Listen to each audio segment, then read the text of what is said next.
o debate que nos torna mais crítico e assim a gente consegue entender muito mais o que está à nossa volta para conseguirmos entender o problema e aí sim lutarmos contra ele. Pois bem, o que vimos essa semana foi uma piora expressiva nas contas públicas, como a gente consegue ver aqui na matéria, em que fala que o governo vê piora expressiva na projeção do déficit fiscal de 2023, esse ano, e amplia bloqueio orçamentário.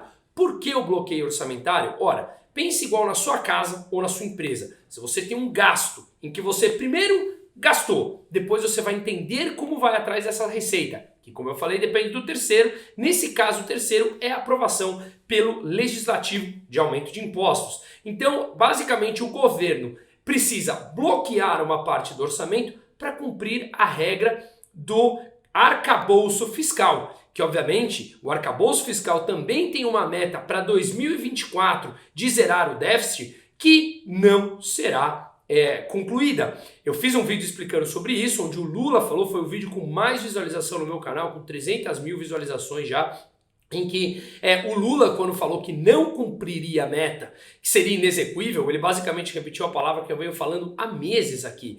Atingir o orçamento da forma como foi desenhado é impossível. Mas vamos lembrar que o arcabouço fiscal foi desenhado pelo governo federal, por eles mesmos, pelo executivo, e eles sabem que essa meta é impossível de ser cumprida. Então eles precisam bloquear parte do orçamento, deixar de gastar em despesas discricionárias, que eu vou explicar daqui a pouco como funciona, para obviamente caber tudo dentro desse orçamento, que mesmo assim não caberá em 2024. Mas para 2023 tem essas particularidades que a gente vai falar aqui. Portanto, o governo ele vem sofrendo uma dificuldade de aprovar aumento de arrecadação. São aumentos impopulares, uma vez que precisa do legislativo para aumentar impostos em uma economia que começa a desacelerar já no segundo semestre. Vamos lembrar que no terceiro trimestre desse ano, ou seja, no primeiro tri do segundo semestre, a economia já fechou com contração. E é bem provável que entremos em recessão técnica, que são 2 trimestres em contração, agora nesse segundo semestre de 2023. O governo, obviamente, ele tem uma dificuldade de aumentar a arrecadação, mas uma facilidade de aumentar gastos. Assim, é um governo populista, ou seja, ele tem uma facilidade de aumentar gastos e dificuldade de aumentar receitas, porque depende de terceiros para aumentar impostos, que é impopular. Então a gente vê que a boca do jacaré, como a gente fala, abre. Gastos aumentam, a arrecadação diminui e o teu resultado final é negativo e ele vem aumentando esse montante negativo, que foi essa projeção que eu vou falar agora. Portanto, ele tem uma impossibilidade de alcançar a meta de 2024 e o que aconteceu de 23 agora é que essa projeção foi piorada. Vamos ver por que eles precisam efetivamente concretizar bloqueios e como isso é uma tremenda irresponsabilidade, não os bloqueios, mas o aumento do gasto público com esse governo extremamente irresponsável, de cima a baixo que nós temos. Vamos lá, atenção aqui a alguns números, vou detalhar, mas não precisem ficar com eles na vírgula, mas é importante entender o contexto como um todo. Pois bem, o Ministério do Planejamento mudou a projeção do déficit primário desse ano. Vamos entender que déficit primário é aquilo que o governo arrecada menos o que ele gasta, portanto a projeção de déficit, de resultado negativo, mostra que o governo vai gastar mais do que ele arrecada. Quanto? A projeção no mês passado era que o ano fechasse com déficit, com resultado negativo de 141,4 bilhões de reais. Ou seja, que o governo gastasse 141,4 bilhões a mais do que ele arrecadasse. Conta negativa. Só que nesse mês, graças ao mês passado que fechou novamente negativo, a perspectiva, a projeção para fechamento do déficit de 2023 saltou de 141,4 bi para 177,4 bilhões. São 33 bilhões a mais que piorou de um mês ao outro para o fechamento de 2023. A despesa discricionária, ou seja, o que é um ato discricionário? É aquele praticado com liberdade de escolha. Então, os gastos discricionários no governo são aqueles gastos não obrigatórios. No Brasil, você tem o orçamento como um todo e 90%, mais ou menos 90%, 92% são gastos obrigatórios. O governo não tem como mexer do dia para a noite. Então, olha como esse orçamento é engessado. Entre 10% e 8% são gastos discricionários, ou seja, não obrigatórios, que ele consegue mexer, como investimentos, obras, e os obrigatórios envolvem salários, pagamento de pensão, esse tipo de coisa. Pois bem, as despesas discricionárias, as despesas não obrigatórias do governo em 2023 subiu de 194,6 bi para 197 bi, ou seja, aumentou o gasto. Tá? A despesa total do governo passou de 2,05 trilhões para quase 2,08 trilhões. Então, aumentou a despesa total, aumentou a despesa discricionária, a arrecadação vem caindo e, portanto, o resultado final de déficit piorou e a perspectiva, como eu falei, de 177 bilhões. A receita primária total do governo, a arrecadação do governo em 2023 caiu nessa nova perspectiva de 2,37 trilhões para 2,36 trilhões. Ou seja, gasto subiu, arrecadação caiu, resultado final mais negativo ainda. A receita líquida do governo de 2023 também caiu de 1,91 trilhão para 1,9 trilhão. Então, quando a gente soma todos esses montantes, bilhões para lá, bilhões para cá, o déficit, a projeção do déficit para 2023 piorou, volto como eu falei, de 141 para 177 bilhões em 2023. Inclusive, esses dados, que foram dados pelo Ministério do Planejamento, foram também amparados pelo relatório de avaliação de receitas e despesas do quinto bimestre do ano, que também ampliou a estimativa do déficit para 177 bilhões. Por qual motivo? Aumento de despesa desse governo e queda da receita. Tá? Então, estão amparados por relatórios técnicos do próprio governo. Com isso, as despesas discricionárias, aquilo que representa 10, 8% do total das despesas brasileiras, frente a 90% que é despesa obrigatória engessada, tem que ter um bloqueio, ou seja, não gaste em determinado setor porque você precisa cobrir o rombo que o governo está fazendo nesse outro lado. Esse novo bloqueio saltou 1,1 bilhão dentro do orçamento. Ou seja, o contingenciamento com despesas para cumprir o teto de 2023, para cumprir a regra do arcabouço fiscal do teto de gastos em 2023, aumentou 1,1 bilhão. Já era 3,8 bi esse contingenciamento, esse bloqueio do orçamento já era de 3,8 bi, com mais 1,1 bi que terá que ser contingenciado, subiu para 5 bilhões de reais que o governo deixa de investir em gastos não obrigatórios, como investimentos, que pode ser educação, etc. e tal, para cobrir o rombo deles mesmos, nos 90% obrigatórios. É o governo da irresponsabilidade, é o governo de ideias primitivas, é o governo que privilegia a eles mesmos. Mas, vamos lá, esses 5 bilhões de reais contingenciados representam 2,5%, 2,5% das despesas discricionárias. Hoje no Brasil,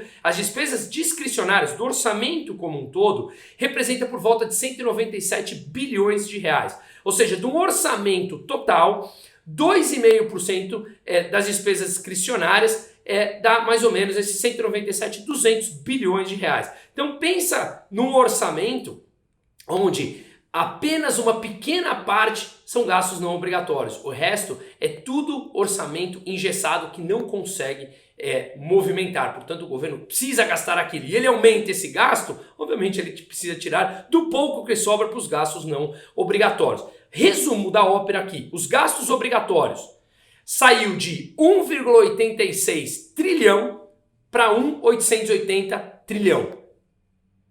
E as discricionárias, ou seja, os gastos discricionários, saltou de 194 bi para 197 bilhões. Gastos em alta por todos os lados. Com isso, vamos entender que lá no começo do ano, a meta do resultado deficitário para esse ano era de 213 bi. Então você vai me falar, ora, se a perspectiva saiu de 141 para 177 nesse relatório do próprio governo, piorou bastante, 30 bi piorou de um mês para o outro, perfeito. Só que a meta era que terminasse o ano em 213, ainda está dentro do planejado, certo? Certo, ainda está dentro daquilo que foi planejado. Mas aí entra um problema. O ministro da Fazenda, Fernando Haddad, que olha só como o Brasil está. O ministro que escreveu um livro em defesa do socialismo em 1998, se declarando marxista, hoje virou a última figura de responsabilidade fiscal, pregando que as contas públicas deverão ser respeitadas e que o quadro fiscal brasileiro é sim perigoso e precisa ser cuidado de perto. Olha a situação que o Brasil está, dependendo da responsabilidade do Haddad, o ministro autodeclarado marxista. Pois bem, se a meta lá no começo do ano era que o déficit para esse ano fosse 213 bi, a projeção saiu de 141 para 177, ainda está dentro do prometido. Mas a Fazenda, o Ministério da Fazenda, representado pelo ministro Fernando Haddad, prometeu lá no começo do ano um rombo bem menor nas contas públicas, da ordem de 1% do PIB, ou seja, 100 bi. Então, por mais que a meta esteja para esse ano 213, porque para o ano que vem é meta fiscal zero, déficit zero, que eles já falaram que não vão cumprir, tá? Então, para esse ano, por mais que coubesse dentro do orçamento inicial 213 bi, coubesse, mas isso prejudica os investimentos, mas que estava lá no planejamento, ele prometeu entregar uma meta de 100 bi e já está projetado em 177 bi, segundo esse novo relatório. E aqui eu coloquei até uma matéria para não parar, para não parecer que sou eu só falando isso. A Secretaria de Política Econômica da Fazenda piorou nessa semana a projeção oficial para o desempenho da atividade econômica em 2023, vendo agora um crescimento do PIB de 3% ao invés de 3,2%. Um desempenho mais fraco da atividade e a redução da inflação, também observada nos últimos meses, reduzem nominalmente as receitas tributárias. O que eu quero dizer com isso? A perspectiva do PIB é de uma queda, como mostrei aqui nessa reportagem, eu falei no começo do vídeo. Quando o PIB cresce menos do que espera e a inflação reduziu por vários efeitos, como eu já expliquei em outros vídeos, o governo nominalmente arrecada menos. Então ele tem uma complicação. O legislativo aprovar alta de impostos, que tem uma briga entre o legislativo e o executivo, o PIB crescendo menos e a inflação reduzindo, arrecada nominalmente menos o governo. Ele arrecada menos, mas os gastos continuam crescendo, portanto o déficit segue alto. E é isso, faço um parênteses, em que eu falo que a inflação é o imposto mais perverso que tem, porque o governo consegue, quando ele quer estimular a inflação. Por isso eu sou contra qualquer tipo de intervenção por essas e outras, estimular a inflação um pouco mais, porque aí a arrecadação dele sobe. Só que, obviamente, as pessoas perdem poder de compra. Aqui, o óbvio, como já noticiado, como eu vim falando agora há pouco. O governo vem falando que as receitas tiveram um impacto negativo de mais de 12 bilhões de reais por conta de depósitos judiciais na Caixa Econômica Federal e 9 bi por conta da queda de arrecadação, queda de IR, queda de COFINS e CSLL, Contribuição Social sobre Lucro Líquido. Então, uma matéria mostrando aqui todos os dados que eu tenho amparado, em que o gasto vem subindo e a arrecadação vem caindo e o governo vem enfrentando dificuldades, obviamente, para fazer aprovações e aumentar a arrecadação. Inclusive, nessa matéria fala, para esse ano, 2023, o orçamento estima um déficit de 228 bi, rombo que o ministro da Fazenda, Fernando Haddad, havia prometido diminuir para patamar próximo a um déficit de 100 bi, como eu falei, 1% do PIB, e obviamente já estamos a 177 bi de projeção, hein? Que isso, na minha opinião, seguirá subindo, porque a gente vê mês a mês o rombo fiscal piorando. Pois bem, vamos colocar um outro dado aqui, bastante interessante, em que, revisando um conceito, o déficit primário é o quanto o governo arrecada, menos as despesas primárias. Despesas essas para manter a máquina pública operando, salários, pensões, etc. e tal. O déficit nominal é o déficit primário acrescido dos juros da dívida.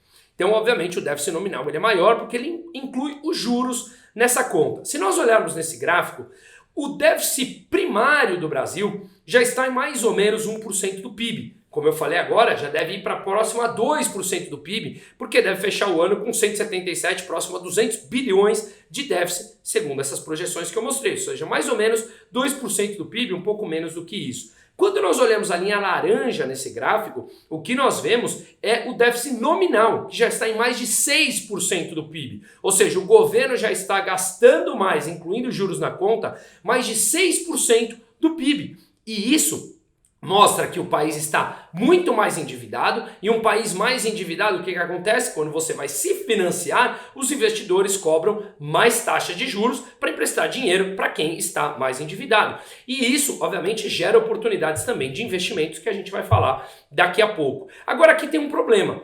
O prazo médio da dívida brasileira está por volta de 4,1 anos. O que significa isso? Que a cada 4,1 anos, 100% da dívida brasileira precisa ser renegociado, ou precisa ser, o prazo precisa ser esticado, rolada a dívida, tá? Claro que não tudo a cada 4,1 mês certinho na data exata, mas ela vai ao longo do tempo, e em cada 4,1 anos a gente tem basicamente a nossa dívida inteira vencendo. É um prazo curto para você emprestar, os investidores exigem um prazo mais curto para emprestar dinheiro a um país, ou uma empresa, ou uma pessoa, em que eles consideram mais arriscados, tá? E veja, o risco do Brasil dar calote na sua dívida é zero, tá? É zero, mas mesmo assim é um país em que tem certa insegurança jurídica, certa insegurança institucional, apesar de ter uma certa segurança, mas tem uma certa insegurança também. Aqui não preciso me aprofundar, todo mundo entende o que eu quero dizer. Então, a cada 4,1 anos, o Brasil rola basicamente 100% da sua dívida. Se nós incluirmos isso na conta, ou seja, o déficit com refinanciamento dessa dívida, em que quando vence uma dívida, ele não vai lá e amortiza com o dinheiro do caixa. Ele emite uma nova dívida com prazo lá na frente, capta esse dinheiro e amortiza a dívida que está vencendo. Se nós incluirmos essa rolagem da dívida com o vencimento delas, o déficit brasileiro hoje já está basicamente em 25% do PIB. Ou seja, se ela vence a cada 4 anos, você tem aí basicamente 25% do PIB de déficit, incluindo a rolagem final da dívida, o que é astronômico esse tipo de coisa. Quais as consequências? Primeiro, indefinição sobre o ciclo da Selic, que impacta a economia. A taxa de juros, quanto mais baixa, mais ela ativa a economia. Só que se você baixa a taxa de juros sem as condições fiscais, sem o teu quadro fiscal, sem as contas estarem em dia, não adianta. Os investidores que emprestam dinheiro a esse país, ou sejamos nós, ou sejam investidores estrangeiros, exigirão uma taxa de juros mais alta. Caso contrário, eu mando dinheiro para os Estados Unidos, que hoje me paga 5% ao ano em dólar para emprestar para o governo americano. Então, se você baixa a taxa de juros a Selic na canetada, como o Lula gostaria, como a Dilma fez, como o Erdogan fez na Turquia, que eu já expliquei durante a pandemia, o que acontece é que as taxas de juros futuras não caem, porque ela é livre oferta e demanda. Os investidores embutem o risco do déficit do fiscal, das contas públicas em desordem, e incluem esse risco dentro dessa precificação de taxa de juros. Então, isso impacta, obviamente, se o Brasil consegue derrubar a taxa de juros de forma saudável. E quanto mais alta a taxa de juros, mais a economia fica freada, o crédito é muito mais caro. E ainda mais agora, onde os Estados Unidos têm uma taxa de juros de 5,5% ao ano, emprestar dinheiro para o governo americano hoje é um verdadeiro concorrente aos países emergentes. Afinal de contas, se aqui tem uma taxa muito baixa e não me dá condição fiscal responsável ou uma situação tranquila para eu investir dinheiro aqui, porque ele me remunera a taxa de juros, a taxa Selic, por que é que eu vou emprestar para o Brasil se eu posso emprestar a uma taxa semelhante aos Estados Unidos? Então, temos hoje um cenário complexo internacional para isso. O Brasil precisa cuidar das contas públicas, caso contrário não consegue baixar a taxa de juros, e sem baixar a taxa de juros a economia obviamente freia. E aí, o que a gente vê, um outro problema, são os déficits maiores, como tudo que eu expliquei nesse vídeo. Déficit maior e acarreta numa taxa de juros mais alta, portanto a dívida que corrige pela taxa de juros também aumenta. O governo precisa tomar mais dívida para financiar o seu gasto público crescente e precisa mais dívida para pagar os juros que corrige essa mesma dívida a um juros mais alto. Então você tem dois problemas. Preciso tomar mais dívida porque os gastos governamentais são mais altos, eu preciso fechar a conta e eu preciso de dinheiro emprestado para pagar esses gastos mais altos, e aí a minha taxa de juros fica mais alta, corrigindo o meu estoque de dívida maior e o meu endividamento cresce. Endividamento maior, maior pressão em juros, como eu falei, e maior pressão no câmbio. Em algum momento, o câmbio brasileiro, que está, na minha opinião, dando super oportunidade para dolarizar uma parte do patrimônio, a gente começa a ter possibilidades de mandar esse dinheiro para fora a uma taxa interessante, sabendo que com o déficit brasileiro, daqui a pouco teremos pressão no câmbio. Portanto, há sim uma oportunidade, no meu entender, mandando para fora e comprar título público americano pagando taxas de juros mais altas. Com todo esse problema, a relação dívida sobre o PIB cresce. E quando a relação dívida sobre o PIB cresce, o país está mais endividado e ocasiona todo esse problema em cascata que eu falei uma maior necessidade do país se financiar. Inclusive, a projeção do FMI para a dívida brasileira ficou acima da média prevista para os países emergentes, que é mais ou menos 68,8% do PIB para 2023. Os únicos países do grupo que superam a relação dívida-PIB é a Ucrânia, que tem acho que por volta acima de 90%, e o Egito. O resto dos países emergentes tem dívida PIB abaixo da dívida PIB do Brasil. Hoje está na casa dos 76% mais ou menos, a relação dívida PIB, que o Brasil vinha diminuindo. Entrou o governo Lula, a relação dívida PIB já voltou a crescer. E o mundo emergente tem na média 68,8%. Veja, coloquei aqui uma matéria que saiu no Poder 360 lá no começo de março de 2023, mostrando que em 2022 a dívida bruta do Brasil tinha caído ao menor nível em 6 anos, representando 72,9% do PIB, ainda acima da média dos emergentes, mas havia caído.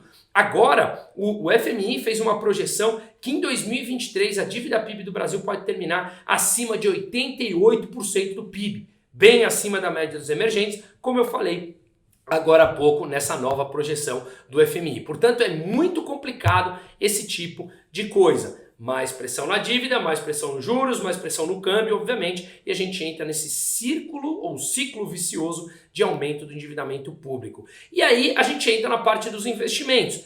Bolsa brasileira em dólar tem muito papel interessante. Vale a pena analisar entendendo o risco, entendendo a tua necessidade de caixa, entendendo a volatilidade desses ativos. Então, tem muitos ativos brasileiros que eu tenho falado com os meus clientes, nessa semana inclusive, eu fiz um e-mail, peguei as principais ações ali, o stock picking, em que parece interessante, olhando inclusive o preço dela em dólar, fazendo um comparativo para aqueles clientes que têm perfil de investimento de mais longo prazo e entendem a volatilidade de bolsa.